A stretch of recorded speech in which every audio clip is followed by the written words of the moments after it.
Hi, good morning to all. I am Kamrul and you are watching my channel Something for All.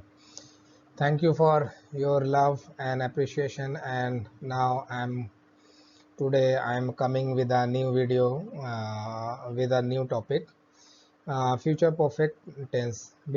Before the start of the video, I will request to all जो अभी मेरे channel पे नए हैं, please like subscribe and like so that आपको मेरा video सबसे पहले मिले, और जो ऑलरेडी मेरे चैनल पे हैं please like and share it more so that ये वीडियो मैक्सिमम लोगों तक पहुंच सके। आज हम जो डिस्कस करेंगे वो फ्यूचर परफेक्ट टेंस के बारे में डिस्कस करेंगे। Before that we have already discussed about the present indefinite, past indefinite, future indefinite, present continuous, past continuous and future continuous, and last video we developed on the present perfect, and today we are going to discuss about the future perfect tense कि future perfect tense को हम कैसे बनाएंगे और क्या method होता है, किस तरह से उसकी हम सिंपल से टेक्निक यूज़ करेंगे और हम लर्न करेंगे कि कैसे हम फ्यूचर परफेक्ट टेंस को बना सकते हैं। बहुत ही सिंपल होता है, बहुत डिफिकल्ट नहीं होता। ऑलरेडी हम 7 टेंस के बारे में डिस्कस कर चुके हैं and today we are going to discuss about the 8 part, और इसमें थोड़ा सा आपका रिवीजन होगा बिकॉज ऑलरेडी मैं इस पे वीडियो ऑलरेडी डेवलप कर चुका हूँ। तो नेक्स्ट स्लाइड पे हम लोग आते हैं, नेक्स्ट डिस्कशन करते हैं। तो सबसे पहले आता है कि फ्यूचर परफेक्ट टेंस को हम कैसे आइडेंटिफाई करते हैं, उसको पहचानने का तरीका क्या होता है। तो सबसे आसान सा सिंपल सा मेथड होता है, जब भी फ्यूचर परफेक्ट इंडेफिनिट की बात की जाती है या फ्यूचर परफेक्ट सेंटेंस की बात की जाती है, तो इन वाक्यों का जो एंड होता है, जो फिनिश होता है, वो चुका होगा, चुके होंगे, चुके होंगे, लिया है, दिया है, की होगी, दी होगी, ली होगी, गई होगी, इस तरह के सेंटेंसेस पे ये वर्ड फिनिश होते हैं और उसी के बेस पे ये आइडेंटिफाई करते हैं कि this sentence belongs from the future perfect tense. आइए अब देखते हैं कि इन सेंटेंस का कैसा बनावट होती है, कैसा इसका शेप होता है, कैसे इन सेंटेंस को हम देख के इजीली आइडेंटिफाई कर सकते हैं। जैसे मैंने कुछ एग्जांपल्स यहाँ पर दिए हैं कि कैसे ये सेंटेंस का फॉर्मेशन होता है। तो जैसे वो स्कूल से लौट आया होगा, वो मैच खेल चुका होगा, भारत अभी मैच शुरू नहीं हुआ होगा, भारत का मैच अभी शुरू नहीं हुआ होगा, कार्यालय पहुंच चुका होगा, पहुंचेगा या मतलब पहुंच चुका होगा, उसकी परीक्षा पहले ही शुरू हो चुकी होगी, धोनी अभी तक खेल चुके होंगे, वो डॉक्टर बन चुकी होगी, वो अमेरिका पहुंच चुके होंगे, क्या आपने अपना प्रशिक्षण पूरा कर लिया होगा, क्या आपने परीक्षा पूरी कर ली होगी, वह बाजार क्यों नहीं गई थी। This type of the sentence आते हैं फ्यूचर परफेक्ट टेंस में, और इन सेंटेंस को हम आइडेंटिफाई इसी बेस पे करते हैं जो सेंटेंस का एंड होता है, एंड ऑफ द सेंटेंस। ये सारे वर्ड जो अभी हमने प्रीवियस स्लाइड में डिस्कशन किया था, उसी के बेस पे हम देखते हैं कि ये सेंटेंस लास्ट में आते हैं और उसके बेस पे हम आइडेंटिफाई करते हैं कि ये फ्यूचर परफेक्ट टेंस से बिलोंग कर रहा है। नेक्स्ट ये देखते हैं हम कि इसका समरी कैसे होती है, इसका फॉर्मूला क्या होता है, इसका रूल कैसे होता है, कैसे इन सेंटेंसों को बनाया जाता है।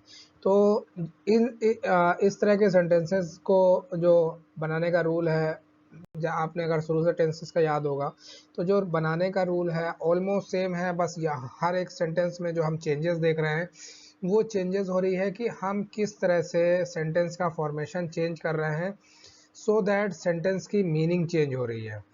फॉर एग्जाम्पल जैसे यहाँ पर सब्जेक्ट है, तो सब्जेक्ट सारे सेंटेंसेस में आता है। फॉर्मेटिव की अगर बात करें या कोई भी सेंटेंस की बात करें, उसके बाद चेंज होती है हेल्पिंग वर्ब की। हेल्पिंग वर्ब कैसी होगी, मतलब जो सहायक क्रिया होती हैं वो कैसे होगी। तो जहाँ पर देखेंगे कि हम फ्यूचर परफेक्ट टेंस में जो सहायक क्रिया होती है विल हैव होती है, प्लस इसके साथ में वर्ब की थर्ड फॉर्म लगती है। ऑलरेडी इसके बारे में डिस्कस कर चुके हैं कि वर्ब की कितनी फॉर्म होती हैं। वर्ब की मेनली 4 फॉर्म होती हैं, first, second, third and ING form होती है। उसके बाद जितना भी सेंटेंस में बचता है उसको हम ऑब्जेक्ट बोलते हैं, उसको लास्ट में हम पुट करते हैं। अब देखते हैं इसके अफर्मेटिव एग्जांपल देखते हैं कि कैसे हम अफर्मेटिव सेंटेंस का फॉर्मेशन कर चुके होते हैं। फॉर एग्जांपल मैंने सबसे पहला सेंटेंस जो लिया है वो सेंटेंस ये लिया है कि वो हम कश्मीर पहुंच चुके होंगे। तो सबसे पहले अपने को आइडेंटिफाई करना है कि इस सेंटेंस में, इस टेंस में सब्जेक्ट मेरा क्या है। तो इसमें हम देख रहे हैं कि जो सब्जेक्ट है वो मेरा सब्जेक्ट ये है कि हम कश्मीर पहुंच चुके होंगे, मतलब हम जो हैं जो मतलब ग्रुप है, कई लोग हैं इसमें, तो जिसको हमने हम कहा। अगर मैं कहता कि मैं कश्मीर पहुंच चुका हूँ तो आई हो जाता यहाँ पर। तो सबसे पहले सब्जेक्ट को आइडेंटिफाई किया तो सब्जेक्ट हुआ वी। उसके बाद हम देखेंगे यहाँ पर जो सब्जेक्ट के साथ में जो हेल्पिंग वर्ब का अगर हम देखते हैं यूज होता है, विल हैव होता है। तो वी विल हैव। उसके बाद आती है वर्ब की थर्ड फॉर्म। तो पहुंचने की इंग्लिश होती है रीच, थर्ड फॉर्म हो जाती है रीच्ड। तो we will have reach the Kashmir, हम कश्मीर पहुंच चुके होंगे। सेकंड एग्जाम्पल है वो कलेक्ट्रेट बन जाएगा या बन चुका होगा। दोनों ही सेंटेंस की मीनिंग लगभग सेम है। और इसको हम फिर से सब्जेक्ट को आइडेंटिफाई करते हैं तो वह यहाँ पर हो गया, तो वह की इंग्लिश हो गई ही। तो उसके बाद हेल्पिंग वर्ब लेके आए तो हेल्पिंग वर्ब जो होती है विल हैव होती है, तो ही विल हैव। बनने की बिकम होती है, थर्ड फॉर्म, फर्स्ट फॉर्म होती है बिकम, सेकंड फॉर्म होती है बिकेम, थर्ड फॉर्म होती है become again the collector. Virat Kohli match खेल चुका होगा या विराट कोहली खेल चुका होगा। तो यहाँ पर सब्जेक्ट कौन है, काम कौन कर रहा है, विराट कोहली काम कर रहा है। तो यहाँ पर सबसे पहले विराट कोहली को लेंगे तो विराट कोहली। उसके बाद उसके बाद यहाँ पर जो हमारी हेल्पिंग वर्ब आएगी विल हैव। विल हैव के बाद क्या काम कर चुका होगा, खेलने का काम कर चुका होगा ना, प्ले। तो प्ले की थर्ड फॉर्म होती है प्लेड। तो यहाँ पर Virat Kohli will have played, खेल चुका होगा या खेल चुके होंगे। हम आईएएस की परीक्षा उत्तीर्ण कर लेंगे या कर चुके होंगे। तो ये दोनों ही बातें हम देख रहे हैं। तो दोनों की मीनिंग सेम है, दोनों का प्रोनाउंसिएशन में अगर इंग्लिश में देखेंगे तो दोनों का सेम आएगा। हिंदी में थोड़ा सा प्रोनाउंसिएशन का आपको डिफरेंस लग रहा है कि सेंटेंस का जो फॉर्मेशन है वो डिफरेंस है, बट जब इसको हम फ्यूचर परफेक्ट टेंस के अंदर हम बनाते हैं तो जो इसका सेंटेंस फॉर्मेशन होता है वो सेम होता है। तो सबसे पहले आइडेंटिफाई करेंगे हम आईएएस की परीक्षा मतलब वी। उसके बाद हेल्पिंग वर्ब आ जाएगी तो विल हैव, पास करने की होती है, या तो पास्ड लगा दिए या क्वालिफाइड लगा दिए। अब इसके ऊपर भी मैं एक सेपरेट वीडियो डेवलप करूंगा कि कहाँ पर हम क्वालिफाइड को लगाते हैं, कहाँ पर हम पास्ड को लगाते हैं, कौन सा क्या कर चुका होगा। द आईएएस एग्जामिनेशन, वह कार्यालय के लिए तैयार हो चुका होगा, कार्यालय के लिए तैयार हो गया होगा या हो चुका होगा, बात एक ही है, दोनों का सेंस एक ही निकल के आ रहा है। तो सेंटेंस का फॉर्मेशन भी दोनों का सेम होगा। तो सबसे पहले सब्जेक्ट आएगा ही आ जाएगा, will have, became, second form हो गई बिकेम, थर्ड फॉर्म हो गई बिकम, मतलब first form become, became, become, ये थर्ड फॉर्म हो गई। आईएनजी फॉर्म हो जाएगी बिकमिंग, तो थर्ड फॉर्म आ गई। तो he will have become ready for office, वह पहले ही खाना बना चुकी होगी। तो यहाँ पर सब्जेक्ट क्या है, शी है। हेल्पिंग वर्ब क्या है, will have, she will have already, पहले ही ऑलरेडी क्या कर लिया होगा, कुक्ड, खाने का बनाने का जो प्रोसेस होता है उसको कुक्ड कहते हैं, कुक द फूड। उसने शादी कर ली होगी या वो शादी कर चुका होगा, दोनों की मीनिंग सेम है, दोनों का मीनिंग जो निकल के आता है वो एकदम सेम आ रहा है। और जो इंग्लिश में फॉर्मेशन जब हम करते हैं तो उसका भी सेम होता है। तो सबसे पहले आइडेंटिफाई करेंगे कि सब्जेक्ट क्या है। तो सब्जेक्ट यहाँ पर क्या है, उसने, मतलब शी यहाँ पर जो है वो उसका सब्जेक्ट है। क्या कर लिया होगा, मैरिड कर ली होगी। उससे पहले इसकी हेल्पिंग वर्ब आएगी, she will have married.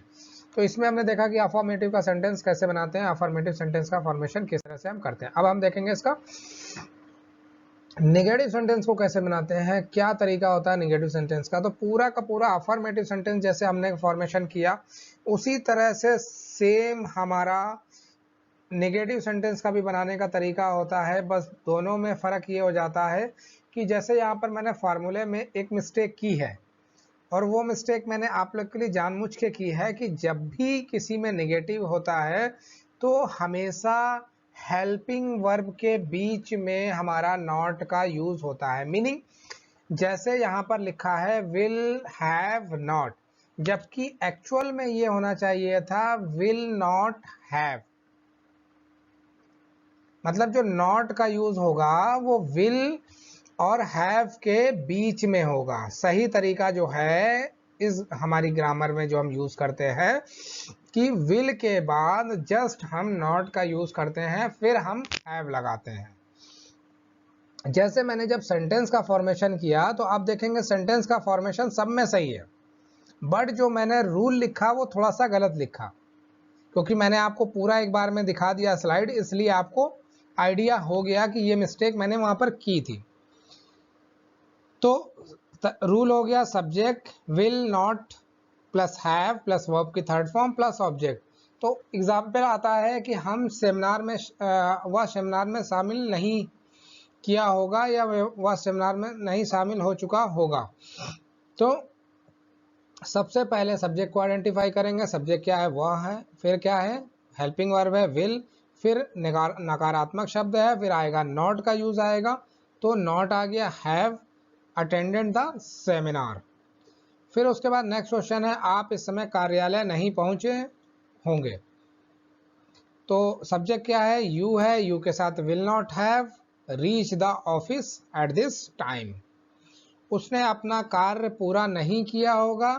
She will not, अगर आप इसको ही के साथ भी बना सकते हो क्योंकि क्लियर नहीं किया गया है, तो he will not have finish his work, अगर वहां पर अगर हम मेल जेंडर के साथ बना रहे हैं तो हिज वर्क हो जाएगा।